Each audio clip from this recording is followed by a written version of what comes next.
And viewers, we are going to begin with some big news that we are getting at this point in time. In fact, what we are getting for you is US President Donald Trump's latest strategy. Reports are suggesting that United States of America wants to spark uprising in Iran. In fact, it seems Trump wants to open Iran's Kurdish front. Sources are telling us that US has triggered an uprising plan for Iran, and it seems that Kurds are going to be America's new proxy force. CIA is working to arm Kurdish forces to spark uprising in Iran. This is what sources have said. According to reports, the CIA is working to arm Kurdish forces with the aim of fomenting a popular uprising in Iran. The Trump administration has been in active discussions with Iranian opposition groups and Kurdish leaders in Iraq about providing them with military support. This is the latest update that we are getting for you at this point in time. And joining us on the broadcast right now is Dr. Erel Margalit, ex-member of Knesset, the Israeli parliament. Good afternoon. Thank you very much for speaking with us here on Times Now. Firstly, I want to understand from you, in your opinion, the kind of missile strikes that we are seeing from Iran towards Israel specifically. What do you make of where we are, the current stage of the war that we are in right now? So we have to remember that there are four goals for the war that the U.S. and Israel set for themselves. One is to stop the nuclear program that Iran was continuing underground the very same day after the last campaign that brought them to a stop. They were continuing this in many ways. So that's the first goal, because when people are not negotiating or not stopping, even they pretend to negotiate, it needs to be stopped. The second was the ballistic missile program. The ballistic missile program became the #1 program that Iran was implementing. And we can see how devastating it is, not just to Israel, but to the region, even to countries in Europe like Cyprus. And we understand that this could be devastating to some other countries as well. And so what we're seeing is that Iran is using their ballistic missile, whether they're short range, mid range, or long range, to hit basically almost all countries in the region. And I think that both Israel and the US are hitting the ballistic missile programs. They're hitting the launchers and some of the manufacturing facilities. And I would say that from the beginning of the war on Saturday, there's probably half of the missiles that are now coming. Half were cut down because of Israel's and the US activity. And so we want to bring this to a halt. We're also seeing that countries like the UAE and Saudi Arabia and Bahrain and Qatar are thinking and even beginning to retaliate, because this is outrageous. And so we're seeing that. The third goal is to stop the proxy military state strategy that Iran is using in Lebanon. Lebanon is a wonderful country, and the Hezbollah has taken over the country with Iranian support. And they want to stop this because they're bringing the missiles closer to Israel, not just from Iran, but also from Lebanon. Okay. To Gaza, instead of having moderate Palestinian leadership that many Israelis would like to deal with and cooperate with. I'm sitting here in Jerusalem, and I can tell you that there's a lot of cooperation between us Jews and Arabs and Palestinians, Christians in Jerusalem. And there's many of us who'd like to bring things together. And Iran is funding the proxy military state of Hamas, which is turning them into it's a terrorist organization that's funded by Iran. Right. And so we want to stop that as well. And, so I think that the goals of the war are advancing, but we need to be clear that this needs to stop. Interesting, the way you have, put things in perspective for our viewers. So let's tackle each one of the issues that you raised step by step. Let's begin with the stated objective, the stated goal, that was a regime change in Iran. What we have seen happening is elimination of the supreme leader Khamenei there, but then the regime hasn't really changed, because his son only, now Mojtaba Khamenei, has become the next supreme leader. He is the successor. So what happens next? Because amidst all of this, we also got a reaction from Israeli defense minister saying that any successor that continues the plan to destroy Israel, to threaten the United States and suppress the Iranian people will be an unequivocal target of elimination. What do we make of this? Well, that's true. That's the fourth goal of the war, which I think is very ambitious. And I think both the U.S. and Israel understand that most of it is up to the Iranian people. What Israel can do and what the U.S. can do, they could fight those factions in the Iranian National Guard, in the leadership that are sending the ballistic missiles and the destruction towards Israel. But eventually, even if you take out 1 leader, 2 leaders, or 5 leaders, or 40 leaders, it is up to the Iranian people to stand up, to put their own leadership forward, and to take control. This is not something that neither Israel nor the U.S. can do from afar. It's true that there are factions in Iran that would like to remove this leadership, but I would say sometimes in war, you should be ambitious, but you should also be somewhat modest, because I think that Israel can take out the previous leadership. Whether there's going to be alternative leadership is not up to the U.S. and it's not up to Israel. It's up to the Iranian people and the kind of intensity they can bring to the streets right now. It's interesting. It's interesting. You've spoken about 2 aspects here, ambition and modesty. You want Iranian people now to take control. But that, how will that really happen? What was the role of U.S. and Israel in this particular war? Was it to just ignite it and then wait and watch? Or are we actually going to see perhaps something like what we saw happening in Venezuela? Is there a plan? How will it really change?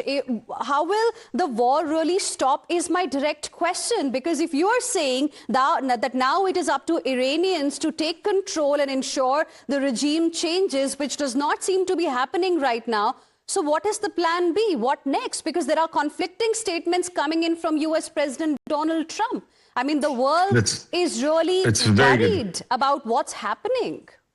That's right. Heena, it's a very good question. But I think that we need to understand that the regime change is the holy grail. If that happens, that is wonderful, because then Iran, what is it that we want from Iran? We have no quarrel with the Iranian people. We have many connections with the Iranian people. We have a quarrel with a country that wants to destroy us and wants to create havoc in the region. And so imagine that there is a regime change. Iran can put the money into their own people rather than funding terror across the region. Imagine that Iran could be part of the international community. That's up to the Iranian people to decide at the end of the day. The U.S. and Israel could be as aggressive as they can for a certain amount of time, but it's up to the Iranian people. What I can say is that there's more than one option than just a regime change. There are factions within the Iranian guard that are willing to start negotiating, and maybe their voice will be heard tomorrow or the day after that. Not the son of the previous leader. The son of the previous leader is dangerous. Can you also help us understand? You said that Israel and US can be aggressive and can, do what they are doing till a certain period of time, certain point of time. So is there an exit plan that's also there? Because it's no longer a war between Israel, US and Iran. It has become regional. Now you have Gulf countries also involved in it. You have some European countries also, in a way, showing support to, say Cyprus, for example. I'm talking about France and UK specifically. I mean, it's become a wider regional conflict now. My question again remains the same. What is the exit plan? Is the idea to bring the Iranian leadership on the negotiation table again? I mean, how will it stop is what I want to know. Every war cannot be won just with military force, even though the military force can be very strong. A war needs to be concluded with negotiation and a diplomatic strategy alongside with military force. whether it's a regime change or whether it's somebody else in the Iranian leadership, there needs to be negotiations which agrees to eliminate the nuclear program, to eliminate the ballistic missile program, and to stop the proxy military state program. I think that's the modest goal of the U.S. and Israel and the region, because we want to take Iran out of being a terror state. Now, who am I? I'm not just a former Knesset member. I'm the leading venture capitalist in Israel, and I'm active both in Israel and Asia, in the U.S. and Europe. And I'm also very active in Dubai, Abu Dhabi, and some of the Arab states.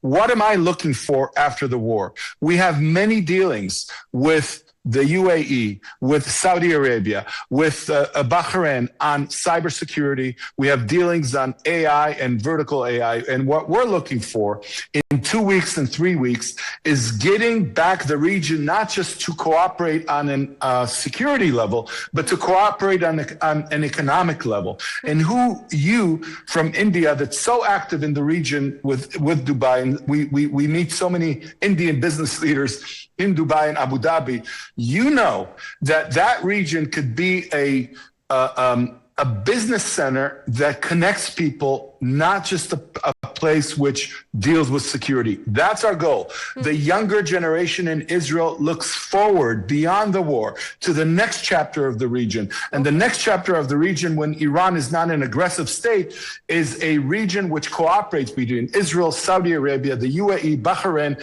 and some other Arab states, with the help of countries like India, with the help of countries like the US and Europe, in order to bring this region to a place of growth and prosperity. That's our goal. We're not just about war in Israel. We're about the next stage of creativity and doing things together in the region.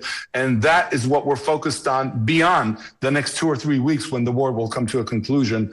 I wish it would. Okay. Nobody wants a war because it impacts everybody, the entire world. And I also want to share with you the latest update that we have got right now. Would like your thoughts on that. Now, the spokesperson of Israeli Defense Forces has, said to the Arab media, an F-35I fighter jet has shot down an Iranian Yak-130 fighter jet over Iranian airspace.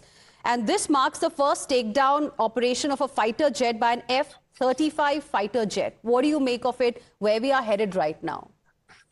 Well, Israel has obtained superiority in the air over Iran. Iran effectively lost its air force, almost all of it, besides the drones, and lost its navy with the U.S. attack on the boats. So I think that we understand that the U.S. and Israel are making major progress, taking out the Air Force, taking out the Navy, taking out some of the facilities of the nuclear and the ballistic missiles. Israel will continue to press. Israel has aerial superiority over Tehran and over most parts of Iran. And so the Iranian government and the Iranian people need to understand that they need to stop. They need to stop so that the next phase could be negotiated, so that Israel and the U.S. do not have to continue to hit point after point. If they surrender, if more people in the military guard surrender, we can bring this war to an end sooner rather than later. But they need to stop a lot of their aggressive activities in the region, and we will bring it to a stop if they don't. But Dr. Margalit, do you really see Iran surrendering anytime soon? Do you see signs of surrender or a possibility of surrender? Because if that was the case, then Iran would not have really involved the Gulf states for sure. I mean, again, we are getting reports of missiles in parts of Gulf. I mean, that wouldn't have happened. Would you agree? Well, right, but I'm not talking about, a white flag surrender. I'm talking about saying we're ready to come back, to eliminate our nuclear program, to take out our ballistic missile program, and to work with the U.S. in order to bring this to a new chapter. That's what I mean. And there's many factions within the Iranian army and within different people across Iran that are identifying with the U.S. move and with the Israeli move and with the other states, they want to bring Iran to a next chapter. And the next chapter, hopefully, will be without this regime. But even with some people around this regime, it could be done when people in Iran realize it is not sustainable for them and they need to bring this war to an end on the terms of the US and the terms of Israel. Okay. You've also already stated for our viewers what those terms, what those objectives are that US and Israel has right now. But we also have a reaction from Israeli Foreign Minister, who has said when complex nuclear negotiations are treated like a real estate transaction and when big lies cloud realities, unrealistic expectations can never be met. Now, he has accused America of betrayal, because just hours before the operations began by both US and Israel, negotiations were going on in Geneva. Everybody understands that negotiations is part of ending a war and ending the program.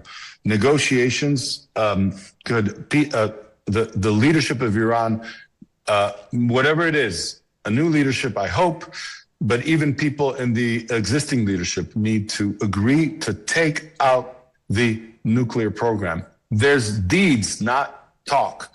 And I think that now the U.S. is very focused on getting actions, not just words. And I think that it could be demonstrated, it could be done.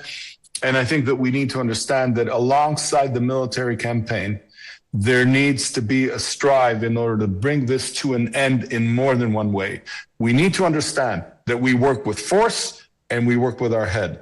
And we need to be using both faculties, because even though force is tempting, you also need to use your brains all the time. There are opportunities in every war in order to bring things to a halt at the right time. And I'm sure that both the American president and the Israeli leadership are looking at it with open eyes and looking for that opportunity as much as they're looking to eliminate things from the air and to eliminate things from the ground. Okay, one last quick question before we let you go.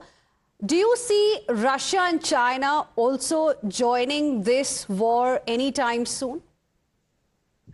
Well, we know that Russia and China have been supporting Iran behind the scenes, both before the war and during the war, with some intelligence and some anti-aerial missile defense system. I don't think that they will join in any active way. I do think that both of them are trying to work from their side to end this, because they understand that Iran is under a lot of pressure.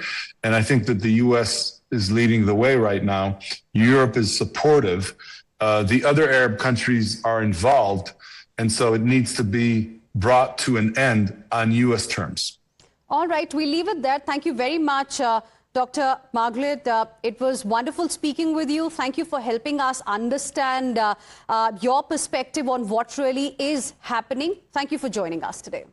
Thank you, Heena. It's a pleasure to join you, and I hope to speak to you again. Thank you. Thank you very much. Heading into a very short break. We'll be back with lots more. Don't go anywhere.